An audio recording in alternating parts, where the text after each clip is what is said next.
नमस्कार, जय हिंद, वंदे मातरम। स्वागत है आप सभी का हमारे यूट्यूब चैनल RS अकेडमी 24 पर। आशा करते हैं आप सभी स्वस्थ होंगे और खुशहाल होंगे। आपकी तैयारी भी बेहतर चल रही होगी, क्योंकि सीटेट की परीक्षा पास में आने वाली है। इसी को ध्यान में रखते हुए आज की हमारी क्लास NCF 2005 पर आधारित होगी। NCF 2005 से परीक्षा में बहुत ज़्यादा प्रश्न पूछे जाते हैं। इसी बात को ध्यान में रखते हुए आज की यह क्लास NCF 2005 पर आधारित है। तो चलिए साथियों, वीडियो को शुरू करने से पहले चैनल को सब्सक्राइब कर लीजिए और वीडियो को लाइक कमेंट करके शेयर कर दीजिए, ताकि आपके दोस्तों तक ये वीडियो पहुंच सके और आप तक आने वाली वीडियो सबसे पहले आप तक पहुंचे। तो चलिए साथियों, शुरुआत करते हैं आज की इस क्लास का।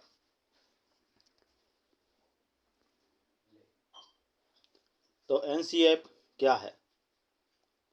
NCF का full form national curriculum framework होता है, जिसे हिंदी में राष्ट्रीय पाठ्यचर्या की रूपरेखा कहा जाता है। NCF 2005 है जो इसके अध्यक्ष कौन थे? इसके अध्यक्ष प्रोफेसर यशपाल शर्मा जी थे। क्या है NCF? अब बात एक होती है। तो NCF शिक्षा के क्षेत्र में प्रमुख दस्तावेज है जो हमारे पाठ्यक्रम या पाठ्यचर्या की रूपरेखा को निर्धारित करता है। चलिए दोस्तों, NCF 2005 के उद्देश्य को देखते हैं।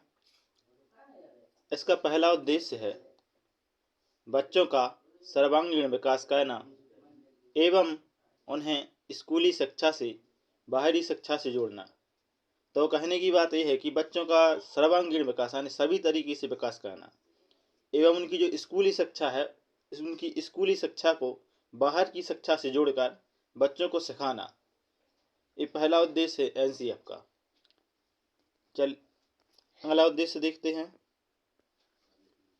अगला उद्देश्य है NCF 2005 बालक की मूल्यांकन के लिए सतत एवं व्यापक मूल्यांकन पर बल देती है। सतत एवं व्यापक मूल्यांकन से आशय सतत यानी लगातार, व्यापक यानी विस्तृत रूप से मूल्यांकन करना। NCF 2005 कहता है कि बच्चे का लगातार और विस्तृत रूप से मूल्यांकन करना चाहिए। नवीन सोच, तर्क क्षमता, चिंतन आदि विकसित करना। बच्चों में नई नई सोच विकसित करना, चिंतन विकसित करना, ताकि बच्चे नए नए आयाम ढूंढ सकें सीखने की।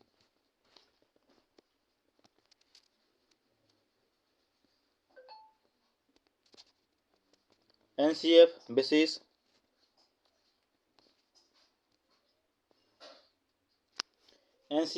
है। NCF 2005 की उत्पत्ति रविंद्रनाथ टैगोर की निबंध सभ्यता एवं प्रगति से हुई है। किसका निबंध है? रविंद्रनाथ टैगोर जी का निबंध है। कौन सा निबंध है? सभ्यता एवं प्रीति। किसका है? रविंद्रनाथ टैगोर का। इससे NCF 5 की क्या हुई है? उत्पत्ति हुई है। NCF 2005 में रूपरेखा के तहत सभी भाषा में 8वीं अनुसूची के द्वारा अनुवाद कराया गया है। NCF 2005 के निदेशक कौन हैं? NCF 2005 के निदेशक प्रोफेसर कृष्ण कुमार हैं। चलिए दोस्तों, अगली स्लाइड को बढ़ते हैं। NCF 2005 की सिद्धांत क्या है NCF 2005 की? ये बहुत बड़ा प्रश्न उठता है परीक्षाओं में। तो चलिए अपन सिद्धांतों को भी जान लेते हैं। पहला सिद्धांत है ज्ञान को बाहरी जीवन से जोड़ना। जो अपना बच्चों को ज्ञान देती हैं उसको बाहर के जीवन से जोड़ा जाए, ताकि बच्चे ज़्यादा जल्दी से सीख सकें और अच्छे तरीके से सीख सकें। अगला, रटने की प्रणाली खत्म की जाए। बच्चों को जो रटने की प्रणाली बहुत पहले के समय में होती थी, उस प्रणाली को खत्म करके समझ पर आधारित प्रणाली शुरू की जाए और रटने की प्रणाली पूरी तरीके से खत्म की जाए। पाठ्य पुस्तक पर केंद्रित ना हो शिक्षा ऐसी भी ना हो कि पूरी तरीके से वो पाठ्य पुस्तक पर केंद्रित हो। विद्यार्थी के बाहरी जीवन से भी कुछ हो, पाठ्य पुस्तक से भी हो, यानी सभी तरीके की शिक्षा बच्चे को दी जानी चाहिए। कक्ष को गतिविधियों से जोड़ा जाए और इन्हें लचीला बनाया जाए। जो अपना कक्ष होता है, जहाँ पर बच्चों की क्लास लगती है, वहाँ पर बच्चों को बहुत सारी गतिविधि कराई जाए। गतिविधियों के द्वारा बच्चों को अपन लचीला बनाया जा सकता है। जिसके द्वारा बच्चों को सीखने में बहुत आसानी होती है। अगला पॉइंट, राष्ट्रीय महत्व बिंदु को पाठ्यक्रम में शामिल किया जाए। जो राष्ट्र अपने देश का महत्व है उसके बिंदु को पाठ्यक्रम में शामिल करके बच्चों में राष्ट्रीय भावनाएं विकसित की जा सकें। एनसीएफ 2005 का सूत्र क्या है? एक क्वेश्चन बहुत ज़्यादा परीक्षाओं में पूछा गया है कि एनसीएफ 2005 का सूत्र क्या है। ऑप्शन दे देते हैं ABCD और बच्चे सही आंसर नहीं लगा पाते क्योंकि उनको पता ही नहीं होता कि एनसीएफ 2005 का सूत्र क्या है। तो एनसीएफ 2005 का सूत्र है बिना भार की अधिगम, यानी बच्चों को बोझ के तले नहीं दाबना है। लर्निंग विदाउट बर्डन, बोझ नहीं होना चाहिए बच्चों के ऊपर, बस्ते का बोझ। अगर बोझ होगा तो बच्चे पढ़ नहीं पाएंगे, उसी बोझ के नीचे दब जाएंगे। इसलिए बिना भार की अधिगम देना है अपन को, यानी बिना बस्ते की बोझ के अपन को बच्चों को सिखाना है। पाठ्यक्रम 2 शब्दों से मिलकर बना है। कितने शब्दों से मिलकर बना है? 2 शब्दों से। पाठ्य प्लस क्रम, जिसमें पाठ्य का अर्थ होता है पढ़ने योग्य सामग्री। पाठ्य का अर्थ क्या होता है? पढ़ने योग्य सामग्री, तथा क्रम का अर्थ है एक निश्चित व्यवस्था। पाठ्य का अर्थ पढ़ने योग्य सामग्री और क्रम का अर्थ एक निश्चित व्यवस्था, अर्थात पढ़ने योग्य सामग्री की एक निश्चित व्यवस्था को पाठ्यक्रम कहा जाता है। फ्रोवेल महोदय ने एक परिभाषा दी है जो बहुत अच्छी है, बार बार परीक्षा में पूछी गई है परिभाषा कि पाठ्यक्रम क्या है फ्रोवेल के अनुसार। तो फ्रोवेल की परिभाषा को जानते हैं। फ्रोवेल ने कहा है पाठ्यक्रम समस्त मानव जाति के गुणों का सार है। क्या कहा फ्रोवेल ने? जो पाठ्यक्रम है वो सभी मानव जाति के गुणों का सार है।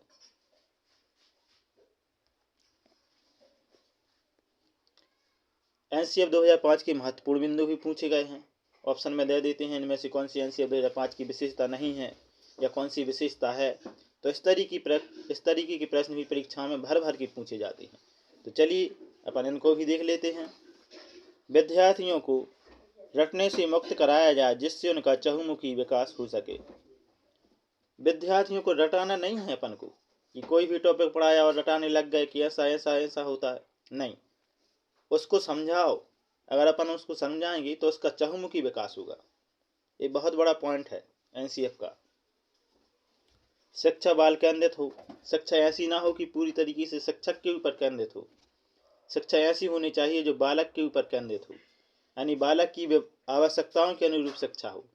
बालक को समझ में आए ऐसे तरीके से समझाया जाए, बच्चे ज़्यादा जल्दी से सीख सकें ऐसा समझाया जाए। भारत सरकार के MHRD ministry of human resources development की पहल पर प्रोफेसर यशपाल की अध्यक्षता में यह समिति बनाई गई। भारत सरकार का कौन सा विभाग? MHRD ministry of human resource development की पहल पर यशपाल शर्मा जी की अध्यक्षता में समिति बनाई गई थी। तो यहाँ से भी बहुत बार प्रश्न पूछे गए हैं कि एनसीएफ 2005 की अध्यक्षता किसने की थी। तो ऑप्शन दे देते हैं बहुत सारे, 4 ऑप्शन, और बच्चे बता नहीं पाते कि इसका कौन सा क्वेश्चन आंसर सही है। तो इसका सही आंसर होता है प्रोफेसर यशपाल शर्मा। और विभाग कौन सा है भारत का? MHRD विभाग।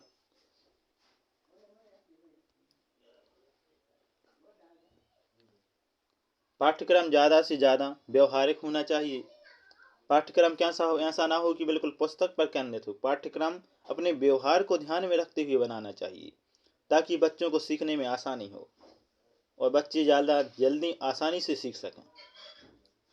एनसीएफ 2005 राष्ट्रीय पाठ्यचर्या की रूपरेखा 2005 के अनुसार भाषा बच्चे की मातृभाषा होगी। एनसीएफ 2005 में कहा गया है कि बच्चे की भाषा है जो वो मातृभाषा होगी, ना कि हिंदी, इंग्लिश, संस्कृत जमाने भर की। बच्चे को अपन को जो उसकी मातृभाषा है उस मातृभाषा के आधार पर सिखाना है ताकि बच्चे ज़्यादा जल्दी से सीख सकें। एनसीएफ 2005 के निदेशक प्रोफेसर कृष्ण कुमार हैं।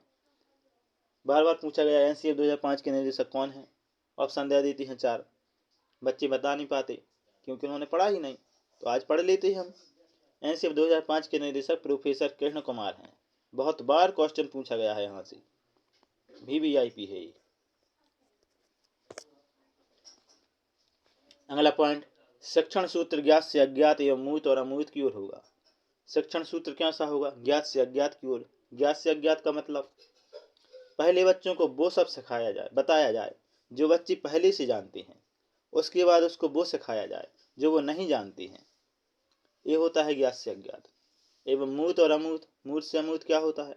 पहले बच्चों को वो सिखाया जाए जिसको वो देख सकते हैं, उसके बाद वो सिखाया जाए जो वो नहीं देख सकते। अगला पॉइंट, तनाव मुक्त शिक्षा का वातावरण देकर शिक्षा देनी चाहिए। शिक्षा का वातावरण ऐसा नहीं होना चाहिए कि बच्चे अपने आप को तनाव महसूस करें। बच्चों को खुला स्वतंत्र रूप देना चाहिए, फिर उसके बाद उसको शिक्षा देनी चाहिए। जब बच्चा स्वतंत्र रूप से शिक्षा ग्रहण करेगा तो वो ज़्यादा जल्दी आसानी से सीख जाएगा।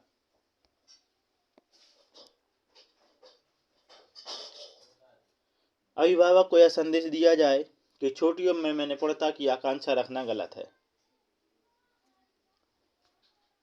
अभिभावक को यह बताना चाहिए शिक्षकों की, अभी बच्चे छोटी उम्र के हैं, अपन उनसे निपुणता की आकांक्षा नहीं रख सकते अभी से, क्योंकि वो बहुत छोटे हैं। अगर उनके अभिभावक निपुणता की आकांक्षा रखते हैं तो ये गलत है, क्योंकि छोटी सी उम्र में कौन क्या कहता है। इसलिए बच्चों को छोटी उम्र में निपुणता की आकांक्षा रखना गलत है। बालक को क्रिएटिव बनने का पूरा मौका दें। बालक को बार बार ये कहें कि कुछ नया करें, जो वो कर रहे हैं उसको ध्यान से देखें और उनको क्रिएटिविटी की ओर ले जाएं, ताकि वो रचनात्मक तरीके से नई नई चीज़ों का आविष्कार करें। एनसीएफ 2005 में शिक्षक के प्रति दृष्टिकोण।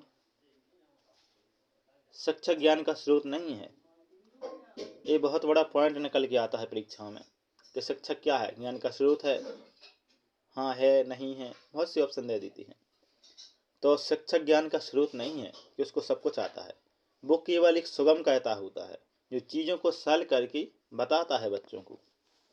इसलिए टीचर को सरल कहता माना गया है, सुगम कहता माना गया है, जो बच्चों को पढ़ाता है।